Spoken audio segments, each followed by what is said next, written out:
Estamos viendo un capítulo por mensaje y ustedes se pueden imaginar que por supuesto que es algo muy ligero, muy superfluo, porque este libro tiene tanto que enseñar y lo que hacemos es que vamos dando una visión general para esta iglesia. Hoy vamos al capítulo 13 y el mensaje número 13 y el título es Una elección, una exposición y un enfrentamiento. Leo lo que dice Hechos 13 del 1 al 3 solamente y luego les suplico que oren conmigo para que el Señor nos guíe ahora al exponer su palabra. Entre los profetas y maestros de la iglesia de Antioquía de Siria se encontraban Bernabé, Simeón, llamado el Negro, Lucio de Cirene, Manaén, compañero de infancia de Herodes Antipas, y Saulo. Cierto día, mientras estos hombres adoraban al Señor y ayunaban, el Espíritu Santo dijo: designen a Bernabé y a Saulo para el trabajo especial al cual los he llamado. Así que después de pasar más tiempo en ayuno y oración, les impusieron las manos y los enviaron. Y voy a añadir el versículo 4. Entonces Bernabé y Saulo fueron enviados por el Espíritu Santo. Descendieron hasta el puerto de Seleucía y después navegaron hacia la isla de Chipre. Vamos a orar. Padre nuestro, esta palabra es clara, es un don tuyo, un regalo, pero necesitamos tu ayuda para poder escudriñar, para poder aplicar, para poder usarla de tal manera que nos ilumine y que nos persuada, que tu Espíritu venga y nos guíe a toda verdad y esta palabra sea buena a nuestros oídos, pero mucho mejor a nuestros corazones. Señor, necesitamos esta palabra en el día de hoy, cuando hay tantas voces hablando tantas cosas que no son verdad, que engañan y distraen el corazón. Tu palabra es la verdad. Lámpara a nuestros pies y lumbrera en nuestro camino. Use esta palabra hoy para bendición en medio nuestro, en el nombre de Jesús. Amén. Cuando Dios se propuso enviar a su Hijo a este mundo, la Biblia dice que Dios se hizo hombre. Jesucristo es la encarnación de Dios, Dios hecho hombre. A pesar de las muchas oposiciones, a pesar de las muchas teorías, a pesar de la incapacidad de nuestra mente, la Biblia nos enseña que nuestro Dios es un Dios trino: Padre, Hijo, Espíritu Santo. Oiga ahora, 3 personas en una. Es muy difícil de entenderlo, pero eso es lo que la Biblia enseña y lo podemos afirmar porque las mismas cosas que se atribuyen a Dios el Padre, la encontramos atribuidas a Dios el Hijo y luego a Dios el Espíritu Santo. Nosotros no creemos, como cree una secta allá afuera, que el Hijo es un Dios más pequeño y que el Espíritu Santo es una fuerza. No, Dios Padre una persona, el Hijo una persona y el Espíritu Santo una persona. El hecho de que usted y yo no lo podamos entender no significa que no sea verdad. No le voy a complicar la vida, pero el que entienda cómo funcionan los celulares, que se reúna conmigo al final para que me dé una clase de 5 días a ver si yo puedo entenderlo. Y creo que todo el mundo tiene un celular aquí. Nuestro entendimiento no puede ser la medida de referencia de la verdad. La verdad es la verdad, independientemente de que usted lo entienda o no lo entienda. Pues cuando Dios en su soberana potestad decidió descender a este mundo, a este planeta, en la persona de su Hijo Jesús, Dios con nosotros, cuando los discípulos le dijeron: muéstranos al Padre, él le dijo: tanto tiempo estoy entre ustedes y no me conocen. Yo y el Padre somos uno. Pero cuando él quiso venir a este mundo, fíjense, aunque tiene el atributo de un rey, el oficio de un rey, pero no vino como un rey, como David o Salomón. Aunque él tiene el poder para sanar enfermedades, no vino como Lucas, como un doctor, un médico. Aunque él tenía, porque el oro y la plata son de él, todo para venir con riqueza, no vino con riqueza, sino en pobreza. ¿No les llama la atención de que Dios envió a su Hijo como predicador? ¿No le hace pensar como, espera un momento, puede que en este oficio haya algo de importancia en este mundo que Dios quiso venir y que su hijo fuera un maestro, un predicador? La predicación en el libro de los Hechos es relevante. 1 de cada 4 versículos de este libro trata con la predicación. Y algunos le llaman Hechos de los Apóstoles porque los apóstoles son los medios, agentes que Dios usa para que la palabra sea predicada. Pero entiendan que también se le llama a este libro, oiga ahora, los Hechos del Espíritu Santo. Porque vemos al Espíritu Santo ahora obrando de una manera especial. Cuando el Señor iba a partir de este mundo, le dijo a sus discípulos, es bueno que yo me vaya y les envíe un paracleto, les envíe otro igual que yo, que estará con ustedes todos los días. Oiga ahora, Dios el Padre, Dios el Hijo y Dios el Espíritu. El Hijo solamente podía estar en un lugar a la vez. Pero el Espíritu está donde quiera que haya un hijo de Dios en este mundo. Porque ha hecho su morada en nosotros. Por eso Él dijo, es mejor que yo me vaya y les enviaré uno igual que yo, el Espíritu de Cristo, el Espíritu Santo. Y en este pasaje de las Escrituras, comenzamos con la segunda parte del gran libro de los Hechos. Los primeros 12 capítulos han mostrado el ministerio de Pedro. Pero ahora a partir del capítulo 13 comienza el ministerio de Pablo, principalmente. Y comienza con lo que se pudiera definir como el primer viaje misionero de Pablo. Ustedes van a ver la imagen de ese primer viaje misionero, el recorrido, pero no se distraigan mucho en la imagen, sino que vayan oyendo. Yo solamente se lo vamos a poner para que tengan una idea de qué estamos hablando sobre el primer viaje misionero de Pablo.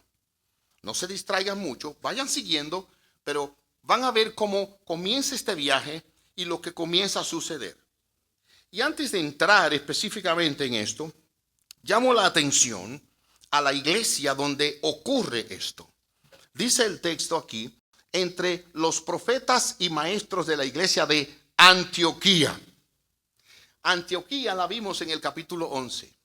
La ciudad de Antioquía, donde ellos estaban, era una ciudad muy corrompida, pero los cristianos llegaron a Antioquía cuando la persecución en Jerusalén se acrecentó. Ellos huyeron y al llegar a Antioquía, allá, a pesar del pecado y la oscuridad de la ciudad, comenzaron a servir, comenzaron a testificar y ahí comenzó la iglesia. Desde esa persecución ahora han pasado unos 12 años. Por lo tanto, lo que surge en Antioquía es un crecimiento extraordinario en un lugar de corrupción, de mercadería, en un lugar donde no tenía una tradición cristiana. Y es muy, para mí, interesante el hecho de que es en Antioquía donde por primera vez se le llama a los seguidores de Cristo cristianos. Y es desde Antioquía, esa ciudad de pecado, esa ciudad de corrupción, desde donde sale el primer equipo de misiones y sale bajo la dirección de la tercera persona de la Trinidad, del Espíritu Santo. Es claro. Si ustedes ven conmigo, en el versículo 2, cierto día, mientras estos hombres adoraban al Señor y ayunaban, el Espíritu Santo dijo, versículo 4, entonces Bernabé y Saulo fueron enviados por el Espíritu Santo. Aquí hay una actividad clara de Dios en lo que vamos a ver hoy. Y quisiera verlo en 3 particulares. Primero una elección, luego una exposición y un enfrentamiento. Trataré de que veamos todo el capítulo. Una elección. Una de las cosas que a mí me fascinan de las Escrituras es cómo todo armoniza. Es cuando usted toma algo por acá que parece un cabo suelto y otro por acá. Es como una gran sinfonía. No deje de llamarnos la atención una sinfonía. Cada persona tocando un instrumento con una nota, uno soplando, otro por acá, otro por allá, y todo suena bien. No vaya usted a pensar que le digan toque, cada uno toca lo que quiera y sale bien. No, hay un orden ahí. Dios obra así. Y a veces en esta vida, escúcheme bien, cuando usted está chiquito, oye una nota por allá de algo, tan. Y luego en su adolescencia oye otra nota por aquí, tin. Y ya en su madurez otra por aquí, pan. Y al final de su vida la última, pum. Y cuando usted hace así, se para en ese lado de la eternidad, ve el acorde completo. Rian, dice, wow, qué bien lo hizo Dios. Pero al momento usted no fue entendiendo esas notas. Usted no fue entendiendo lo que yo estaba haciendo. Pues eso me fascina de las escrituras. Hay tantas cosas aquí en este tesoro que usted comienza a leerlo y usted dice, wow, y esto, y esto, y esto, y esto. Pues fíjense ahora. Aquí hay 5 hombres. Dice el texto que tenemos delante. Entre los profetas y maestros de la iglesia de Antioquía, en 12 años ya había en esa iglesia profetas y maestros. Profetas eran personas que podían anunciar la palabra de Dios y el porvenir. En ese tiempo, esta Biblia que ustedes y yo tenemos, el Nuevo Testamento, no estaba escrito. Dios hablaba por profetas. Y ahí habían profetas por los que Dios hablaba. Y es muy probable que la obra del Espíritu llamando a estos hombres fuera a través de esos profetas. Profetas y maestros de la iglesia de Antioquía. Y eso nos debe dar una idea inmediatamente de que Dios sigue obrando así. En Efesios encontramos que Dios ha dado profetas, maestros, pastores. Dios quiere que su pueblo conozca su palabra y lo conozca a Él a través de instrumentos que son también pecadores. Pero Él se agrada de hacerlo así. Y lo que estamos haciendo ahora es una tradición de la iglesia. La iglesia se reúne a oír la palabra de Dios. Noten ustedes aquí. ¿Quiénes eran estos hombres que son mencionados aquí? En primer lugar, Bernabé. Este hombre me ha fascinado a mí al conocerlo. Oigan el calibre de los hombres que había en esa iglesia. Bernabé. Bernabé significa hijo del estímulo. Y es un hombre que de particularmente desde el principio en el libro de los Hechos mostró un corazón generoso. ¿Ustedes recuerdan el problema que surgió en la iglesia con Ananías y Zafira? Como mi memoria me falla, ¿quién recuerda lo que pasó en la iglesia con Ananías y Zafira? Que me diga. ¿Qué pasó? Rápido. Hablaron mentira. Ellos dijeron que habían vendido un campo cuando no fue verdad y lo que querían era engañar. Pero ellos fueron motivados por un hombre llamado Bernabé que sí había vendido su campo y había dado todo. Este es ese Bernabé. Un hombre que en la iglesia fue generoso, que vendió lo que tenía, era un hombre que tenía buena posición económica y lo dio para el avance del reino. Gloria a Dios por personas así que han hecho tesoros en el cielo. Además de eso, Bernabé fue uno que se presentó ante los apóstoles intercediendo por Pablo en un momento. Intercedió para que lo recibieran. Además de esto, cuando huyen los creyentes y se enteran de que en Antioquía habían llegado creyentes bajo la persecución, quien va allá a animar a los hermanos es el mismo Bernabé. Un hombre que tenía un liderazgo, porque en el capítulo 12 lo encontramos en una posición de liderazgo para que los gentiles fueran recibidos en la iglesia. Pero era un hombre de convicciones. Y hermanos, en la iglesia nosotros no podemos esperar que hayan hombres, como dicen en inglés, yes man o yes sir. No sé cómo es ahora, pero que todo lo que usted le dice que sí. No, este hombre tenía su convicción. Y él mostraba esa convicción en el curso de la iglesia. Ese era uno de los líderes que estaba allí y fue uno de los miembros del primer equipo misionero. Luego también tenemos aquí a Simeón, llamado Niger. Y eso es un hombre extraño, ¿verdad? Negro. Este hombre parece que era negro. De piel oscura, por lo menos. Mírenlo ahí como lo dice nuestra traducción. Simeón, llamado el negro. Para que ustedes vean que no son los dominicanos nada más que le llaman a uno negrito. ¿Sabe? Ni los boricuas, los boricuas dicen negro, ¿verdad? Bueno, pues está en la Biblia eso. Este hombre parece que era del norte de África, moreno, y así era conocido. Ahora es interesante que él aquí no se dice mucho, pero algunos creen que ese Simeón fue el que cargó la cruz de Jesús por obligación de los soldados romanos. Y que 2 de sus hijos, Alejandro y Rufo, estaban entre los discípulos. Algunos piensan que no pudiera ser, otros piensan que pudiera ser. Usted coge lo que quiere creer. Yo quiero creer que era él. Algunos creen eso. Es interesante que ese hombre que lo obligaron a cargar la cruz terminó siendo un discípulo. Y sus hijos también. El tercero es Lucio de Cirene, también del norte de África. Y esto otra vez nos hace pensar que en esa iglesia de Antioquía había una diversidad. Y a mí me encanta esta iglesia Norris por la diversidad que hay aquí. Si ustedes miran alrededor van a ver que todos tenemos ojos, pero ojos diferentes. Nariz todo el mundo tiene, pero nariz diferente. Oreja también, cabeza igual, algunos con cabello y otros en otra condición. Pero somos todos aquí, ¿verdad? Diversos, distintos, de distintos países. Y así es iglesia. Aparece otro hombre aquí, Manaén, y de este debe llamarnos la atención. Mire lo que dice la Biblia de él ahí. Mire, Manaén, compañero de infancia del rey Herodes Antipas. ¿Saben quién fue el rey Herodes Antipas? El que decapitó a Juan. Y parece que él fue criado con la misma nodriza, hermano de crianza. Y tal parece que cuando Juan el Bautista le estaba predicando a Herodes, que Herodes lo oía de buena gana, pero la mujer con quien él estaba viviendo en una fornicación no lo quería. Pero tal parece que este Manaén, mientras Juan le predicaba a Herodes, él estaba oyendo ahí. Y finalmente no solo se convirtió, sino que terminó siendo uno de los profetas y maestros allá en Antioquía. Hermanos, ¿cómo obra Dios?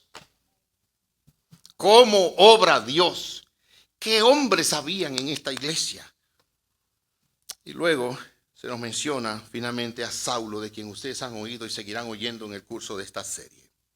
Ahora, dice aquí la escritura que mientras estos hombres adoraban al Señor y ayunaban.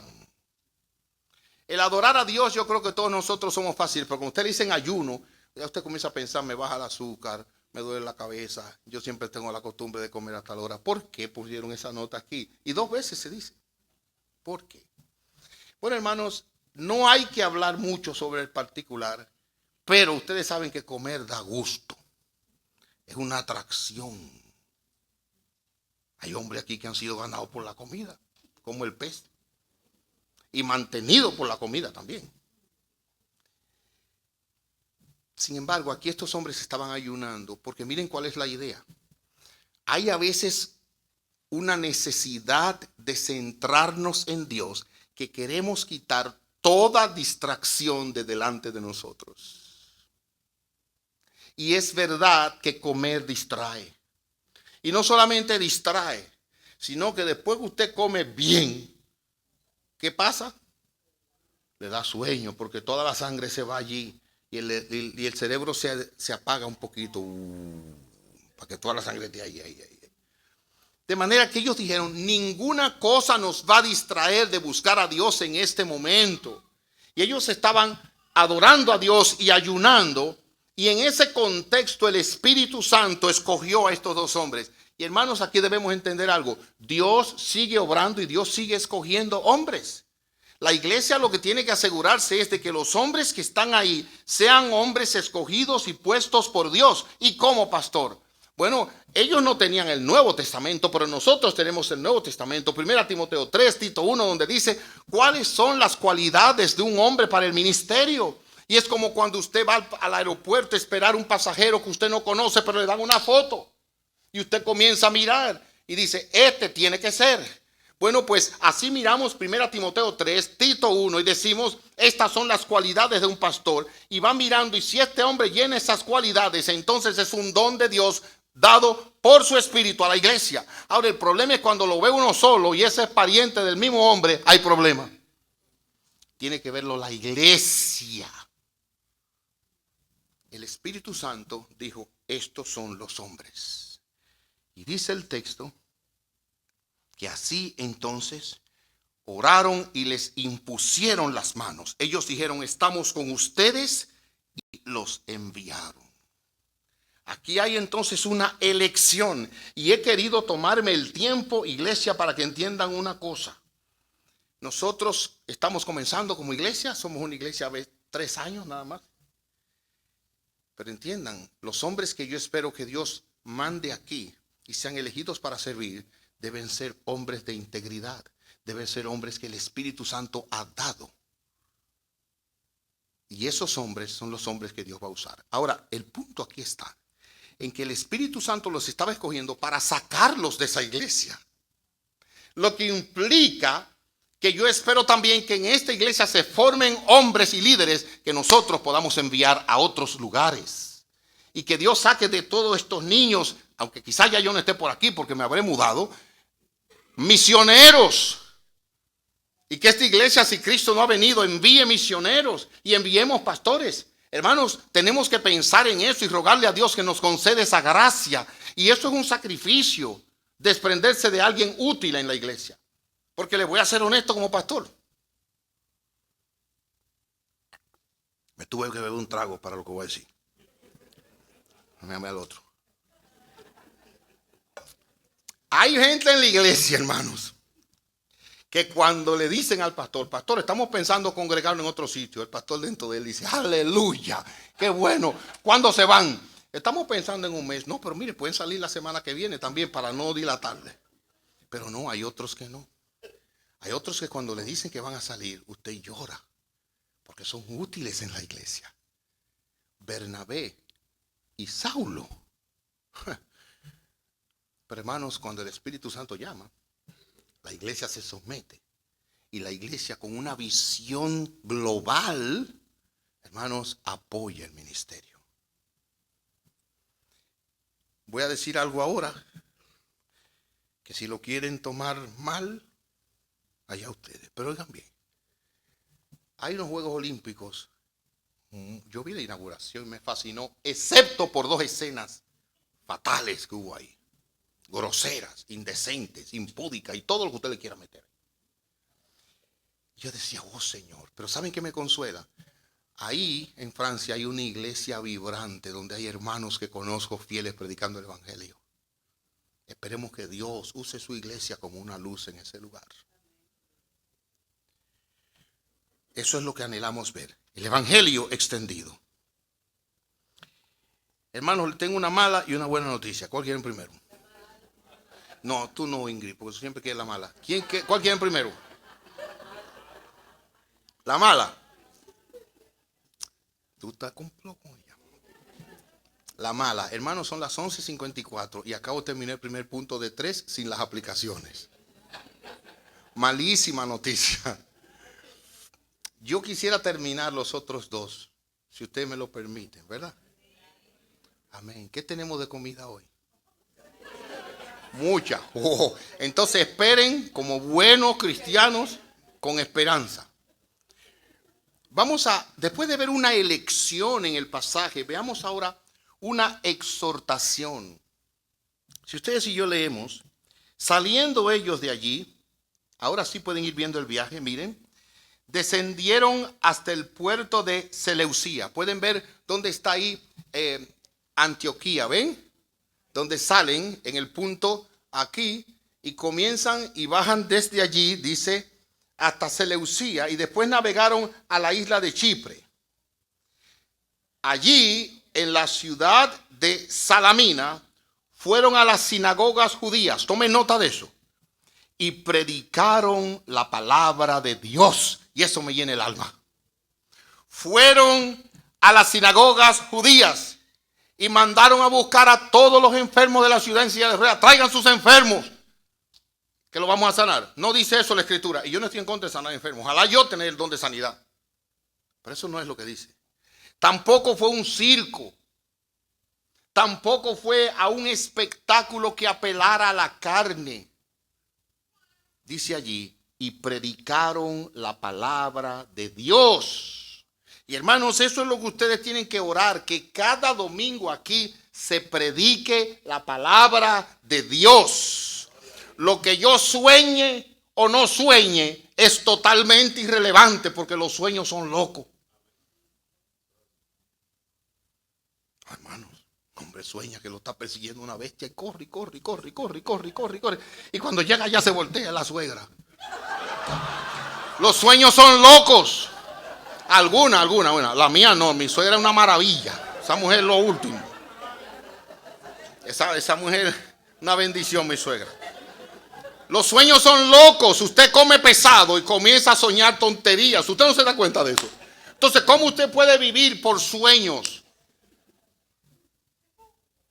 No, Dios puede hablar por sueños si Él quiere, lo ha hecho. Pero para eso tenemos la Escritura. El apóstol Pedro estuvo en el monte de la transfiguración y él vio esa gloria y él vio a Moisés, a Elías y al Señor Jesús transfigurado. Pero dice en primera de Pedro, oigan, hemos visto eso, pero tenemos aquí la luz más segura en la palabra. Esto es lo que nosotros tenemos que buscar. ¿Y qué es lo que queremos que se predique en la iglesia? La palabra de Dios. Hábleme la palabra de Dios. Y como decía un siervo de Dios, yo no estoy en contra de que el predicador se mueva de un sitio a otro. Pero ese hombre decía que si él se mueve para allá y deja la palabra aquí, él dice, vuelva rápido. Porque esto es lo que queremos escuchar, la palabra de Dios. Y ellos salieron a predicar la palabra de Dios. Y hermanos, dice aquí, en el versículo 6, que ellos viajaron de esa ciudad en ciudad hasta la isla, por la isla, hasta que finalmente llegaron a Pafos. Pero les suplico que me concedan ahora saltar al versículo 13. Luego Pablo y sus compañeros salieron de Pafos en barco rumbo a Panfilia, vayan viendo ahí, y desembarcaron en la ciudad portuaria de Perge. Oigan ahora, allí Juan Marcos los dejó y regresó a Jerusalén. Pero Pablo y Bernabé siguieron su viaje por tierra adentro hasta Antioquía de Pisidia. Ahora eso es otra Antioquía más arriba, mírenlo en tierra. El día de descanso, por segunda vez se nos dice, fueron a las reuniones de la sinagoga. Porque Pablo y Bernabé estaban predicando al pueblo judío hasta el momento y ellos se reunían en la sinagoga, ahí iban. Guarden eso en su mente. Después de las lecturas acostumbradas, ellos están en la sinagoga sentados los dos, de los libros de Moisés y de los profetas, parte de la liturgia. Los que estaban a cargo del servicio les mandaron el siguiente mensaje. Ahora oigan, ellos están sentados ahí. Hermanos, si tienen alguna palabra de aliento para el pueblo, pasen a decirla. Y ahora entramos a una predicación, un sermón apostólico que les voy a suplicar que me permitan pasarle por arriba nada más. ¿Cómo es nuestra fe? En primer lugar, nuestra fe es histórica. ¿Qué significa eso? Oh, hermanos, que nuestra fe no es una fe que surgió hace 10, 20, 100 años de repente. Nuestra fe tiene una raíz que va hasta la misma creación, porque la palabra de Dios nos enseña que en el principio creó Dios los cielos y la tierra estaba desordenada y vacía. Pastor, pero ¿cómo puede ser desordenada? Porque eso está enseñándonos mucho de nuestra propia vida, desordenada y vacía cuando Dios viene a poner orden. A partir de ahí comienza nuestra fe, es una fe histórica, y todo lo que acontece, como les decía, todas esas notas forman una preciosa sinfonía que Dios está controlando. Veamos el elemento histórico. Entonces Pablo se puso de pie y levantó la mano para hacer que se callaran y comenzó a hablar. Hermanos, me gusta. Puesto de pie, en los días del Señor también los rabinos enseñaban sentados, pero puesto de pie y levantó la mano. Por eso ustedes ven que el predicador predica de pie y levanta la mano. Porque la predicación evangélica, apostólica, era así. Ahora es interesante. Ahí nos dice, no nos dice dónde está el púlpito, pero quiero meter esta nota aquí importante. ¿Usted no ha oído algunas iglesias donde tienen un púlpito chiquitito ahí en un lado? ¿Alguna vez lo han notado? Silencio. Ok. Pues créanmelo si ustedes no lo han notado. Hay iglesias que tienen un púlpito allí en la esquinita. ¿Saben por qué? Porque el centro es la misa, donde se da el milagro de que el pan se convierte en cuerpo y la sangre en vino. Esto es el centro de nuestra adoración. Los reformadores quitaron todo esto y pusieron el púlpito en el centro, diciendo, el centro de nuestra adoración en nuestra vida está en la palabra de Dios. De manera que ellos se pararon, Allí Pablo comenzó a hablar y dijo: hombres de Israel, y ustedes gentiles temerosos de Dios, prosélitos gentiles aceptados allá adentro. El Dios de esta nación de Israel eligió, vayan oyendo esto, a nuestros antepasados e hizo que se multiplicaran y se hicieran fuertes durante el tiempo que pasaron en Egipto. Noten, es una fe y una predicación que comienza en Dios, centrada en Dios, teocéntrica. Dios al principio, durante y después. Luego, con brazo poderoso, Dios los sacó de la esclavitud. Y aquí hay una fe histórica que resalta a Dios.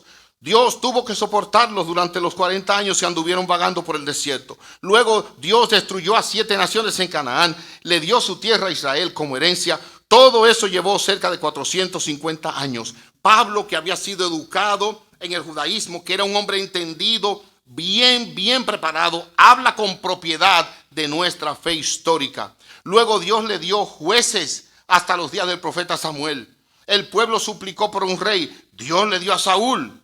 Y eso es importante. Dios le dio a Saúl, a pesar de lo que fue. Pero Dios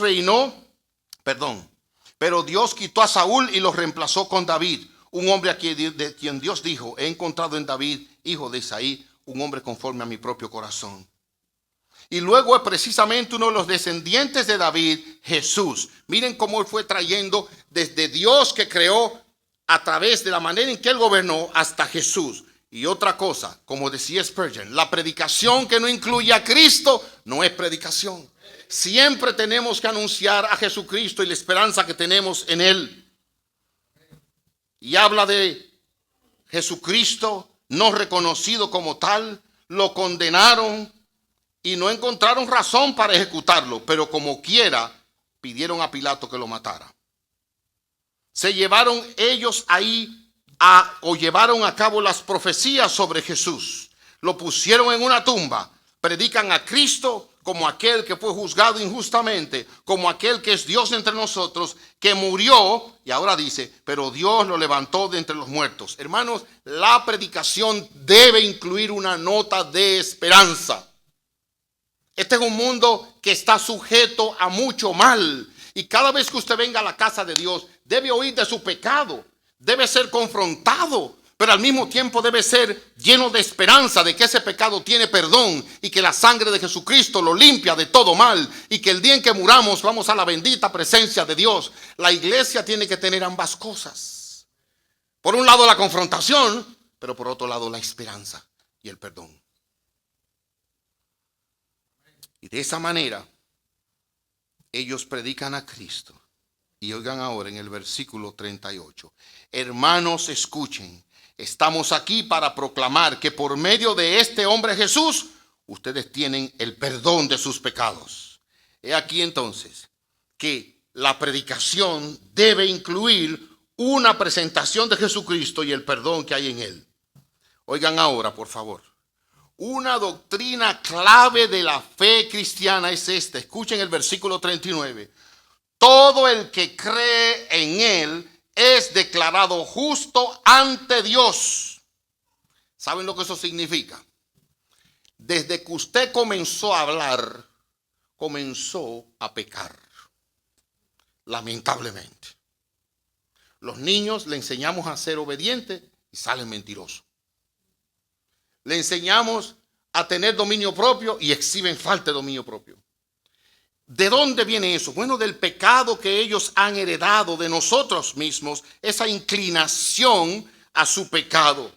Y todos nosotros vamos acumulando una vida de injusticia delante de Dios. ¿En qué consiste la injusticia? Dos cosas. No hacer lo que debemos hacer y hacer lo que no debemos hacer. Dos cosas.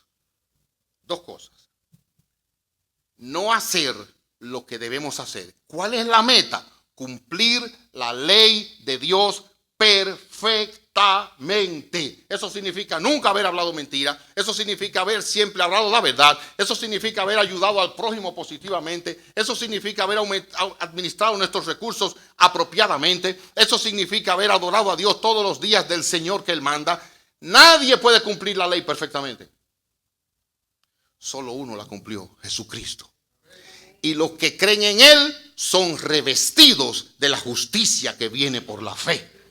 Por lo tanto, cuando Dios, que todo lo sabe, nos tiene delante de Él, va a tener una persona que no cumplió la ley perfectamente, pero tiene aquí uno en quien ha creído Jesucristo que sí la cumplió perfectamente. ¿Y saben lo que ocurre en el tribunal divino? Hágase de cuenta que Dios tiene una computadora delante. Aquí está el expediente mío y aquí está el expediente del Señor Jesucristo. ¿Saben lo que Dios hace? Soberanamente señala, deja mi nombre nada más ahí, y toda mi injusticia hace así hasta el fin. Y le da una tecla que dice delete. Delete. Y señala toda la obra perfecta obedeciendo la ley de Jesús y hace así, mire. Y me la pone a mí. Eso es la justicia que viene por la fe.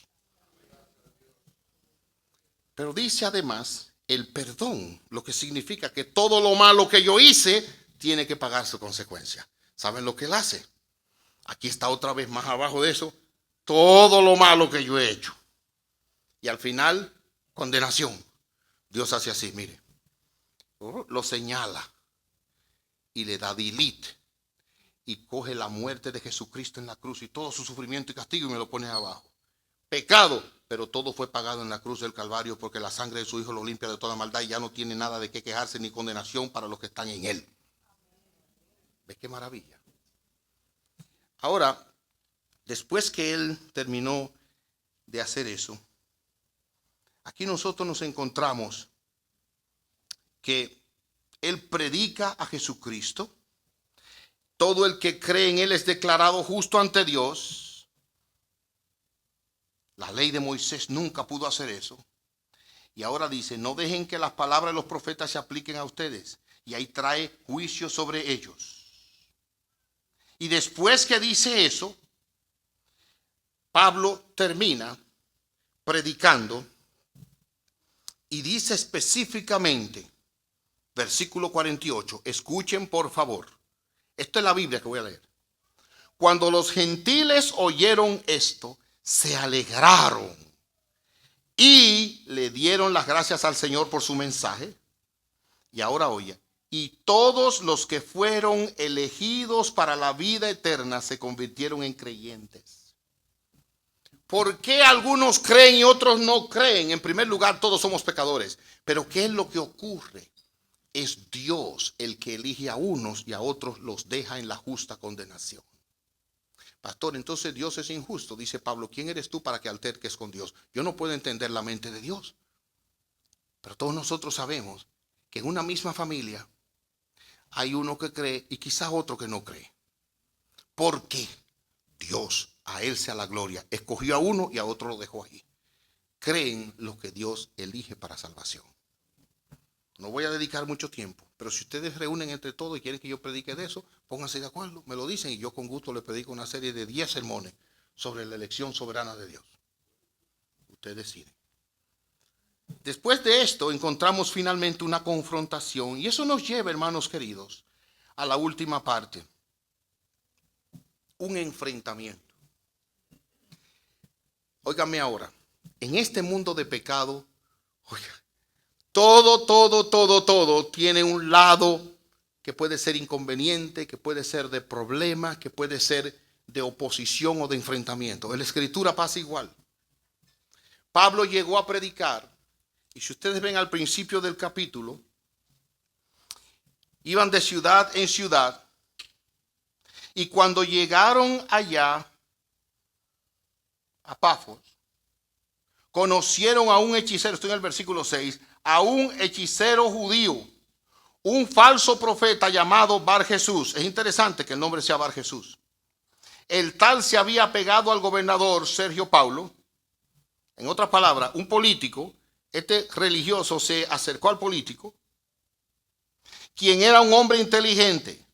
El gobernador invitó a Bernabé y a Saulo para que fueran a verlo, porque quería oír la palabra de Dios. Pero Elimás, así se dice el nombre en griego, se entrometió y trataba de persuadir al gobernador para que no prestara atención a lo que Bernabé y Saulo decían. Trataba de impedir que el gobernador creyera. Hermanos, he aquí que la fe verdadera y la iglesia siempre va a tener oposición. Y usted no se sorprenda que usted va a tener oposición. Yo quiero ir para la iglesia otra vez. Y tan temprano. ¿Y qué hacen ahí tanto tiempo? Tú no tienes tiempo para nosotros. Tenga cuidado, porque el diablo es real. Y vamos a tener oposición de personas que van a querer impedir que usted se exponga a lo que está pasando aquí ahora. Hermanos, la palabra de Dios es viva y eficaz. Usted quiere tener una vida balanceada, saludable, de gozo y de esperanza en este mundo. Expóngase a la palabra de Dios. Ahora usted quiere enfriarse como un carbón fuera del fuego. Usted quiere comenzar a sufrir los embates del mundo en que vivimos, llevado de un lugar a otro por lo que dice este, por lo que dice aquel. Aléjese de la palabra de Dios y va a sufrir la consecuencia. Noten ahora, este hombre se opuso a la predicación. Y cuando hablaba con mi esposa de este texto, encontré el primer pentecostal después del día pentecostal en la Biblia. El apóstol Pablo. Escuchen a un pentecostal aquí. Saulo, también conocido como Pablo, fue lleno del Espíritu y miró al hechicero a los ojos. Oigan. Y luego le dijo: tú, hijo del diablo. Ahí está, el pentecostal. Le encantan los pentecostales, esa cosa. Pues aquí está Pablo en eso. Cuando lo vio, dijo: usted es un hijo del diablo. Allá delante del gobernador y todo el mundo. Eso es coraje. Hijo del diablo, lleno de toda clase de engaño y fraude y enemigo de todo lo bueno. Nunca vas a dejar de distorsionar los caminos verdaderos del Señor. Mira, ahora el Señor te ha puesto ciego, y quedó ciego unos días. Ahí mismo le pegó un juicio. Hermanos, yo creo que nosotros tenemos que tener coraje, determinación, prudencia, pero al mismo tiempo el pecado hay que enfrentarlo. El pecado usted no lo puede tratar con mano suave. Una vez en Nueva York, entré yo a una casa y tenían un perro que si lo hubiéramos puesto a lo largo, yo creo que era más grande que yo. Y cuando entramos, dijeron lo que dicen todos los dueños de los perros: no hace nada. Todos los dueños de perros dicen eso. Nunca le crea, porque el perro es perro, es perro. La cosa es que, bueno, yo está bien entonces. Hermano, nada más di un paso en la casa y aquí me agarró el perro.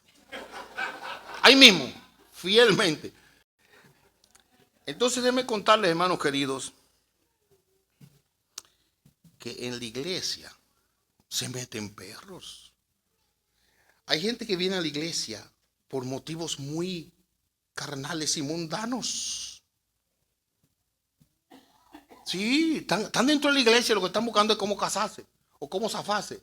O andan buscando. Yo recuerdo el testimonio de una persona: yo voy a la iglesia porque me hace sentir muy bien.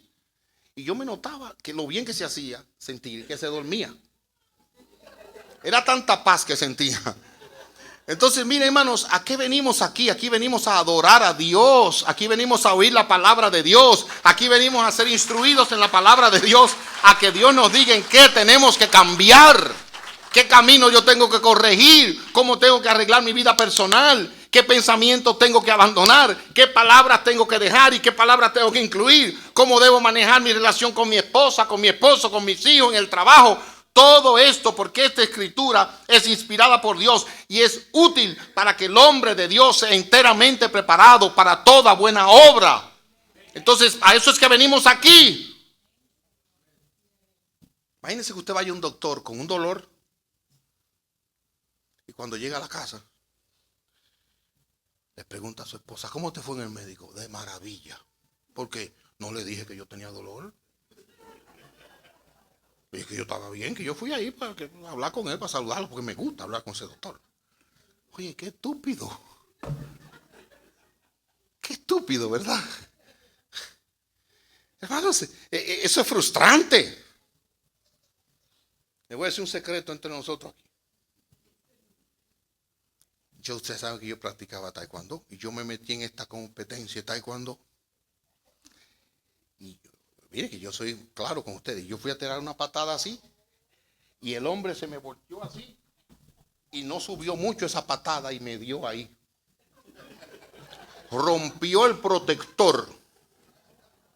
Lo rompió. Eso fue fin de semana. El lunes voy al doctor. Y el doctor procede a examinar al paciente. Y dice, todo está bien, pero yo tengo un dolor que me estoy volviendo loco, que me sube hasta acá. Bueno, yo me fui. Cuando llegué donde papá, le digo, papá, mira, el doctor me dijo que todo está bien. Me dijo, pero usted no le dijo que le dolía. Sí. ¿Y usted le mostró las evidencias? Sí. ¿Y qué dice él? Que está normal. ¿Y usted no lo ve inflamado? Sí. Vaya otra vez y dígale que usted eso no está normal.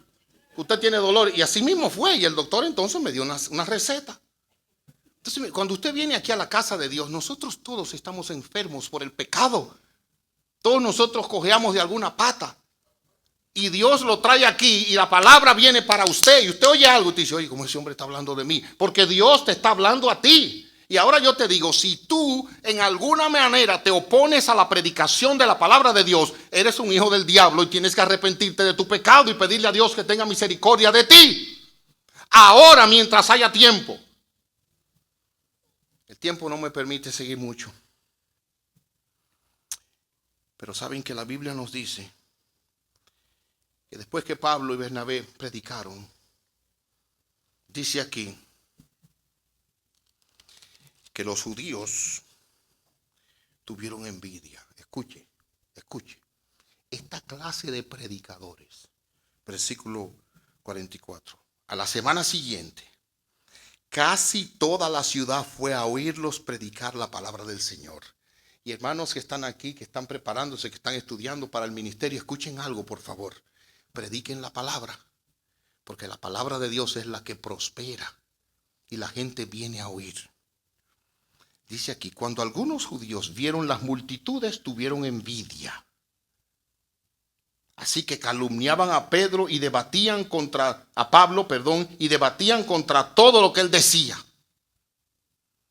Entonces Pablo y Bernabé hablaron con valentía y declararon: era necesario que primero les predicáramos la palabra de Dios a ustedes los judíos, pero ya que ustedes la han rechazado y se consideran indignos de la vida eterna, se la ofreceremos a los gentiles. Pues el Señor nos dio este mandato y dijo: yo te he hecho luz para los gentiles a fin de llevar salvación a los rincones más lejanos de la tierra. Cuando Pablo se convirtió, Dios le dijo: te voy a mandar a los gentiles, eso sí, los que no son judíos. ¿Y qué pasó? Cuando los judíos se consideraron indignos, ¿saben lo que eso significa? Uno se siente indigno porque yo no soy merecedor de la vida eterna, pero ese no es el caso. Es que ellos sinceramente dijeron: eso no tiene que ver conmigo, como algunos de ustedes aquí. El pastor está hablando de arrepentimiento, de fe, de entregarme al Señor. Eso no tiene que ver conmigo. Yo estoy llevando mi vida más o menos bien ahí y aquí. No. Es a ti que yo te estoy hablando. Y Dios te trajo aquí para que lo oyeras. Arrepiéntete de tu pecado. Arrepiéntete de tu pecado. Pídele a Dios perdón y que venga a cambiar tu corazón.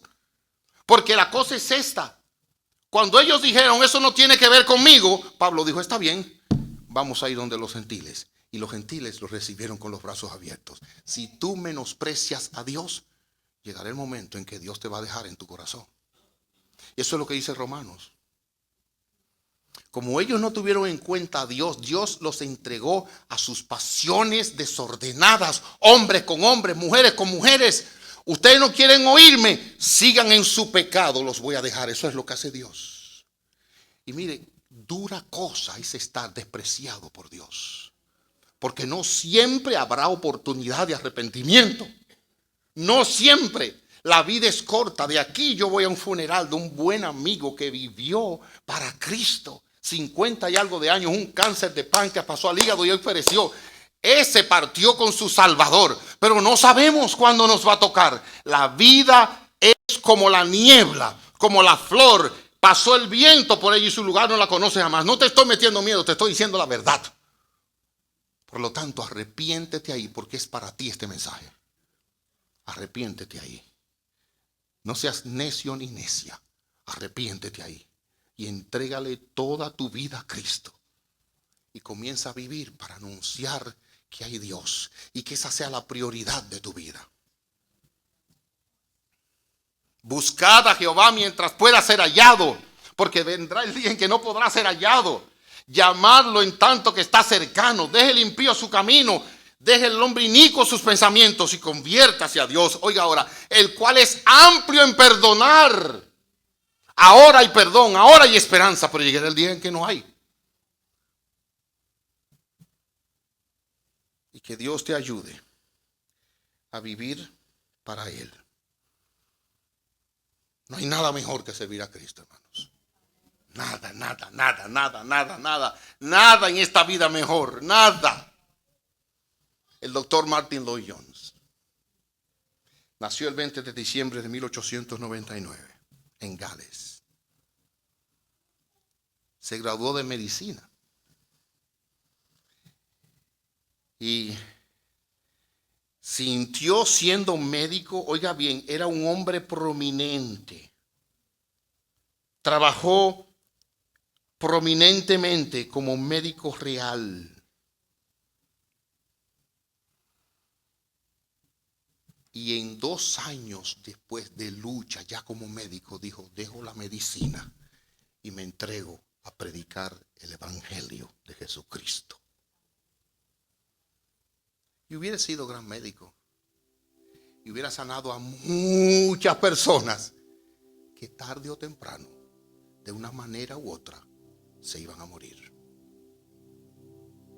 Pero predicando el evangelio, le predicó el mensaje de salvación a miles en su generación y todavía sigue predicando por sus libros y sermones a personas que al creer en Cristo nunca van a morir, porque de aquí pasarán a la vida eterna.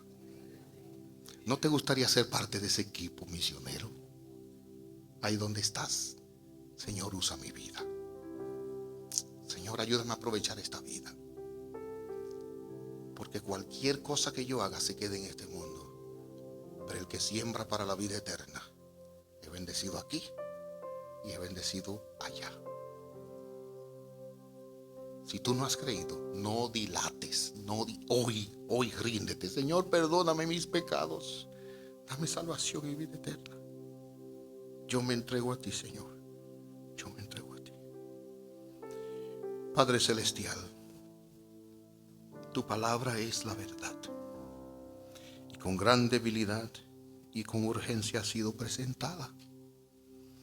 Entonces ven, oh Dios, y usa esta palabra ahora para salvación. Use esta palabra para traer a pecadores al arrepentimiento.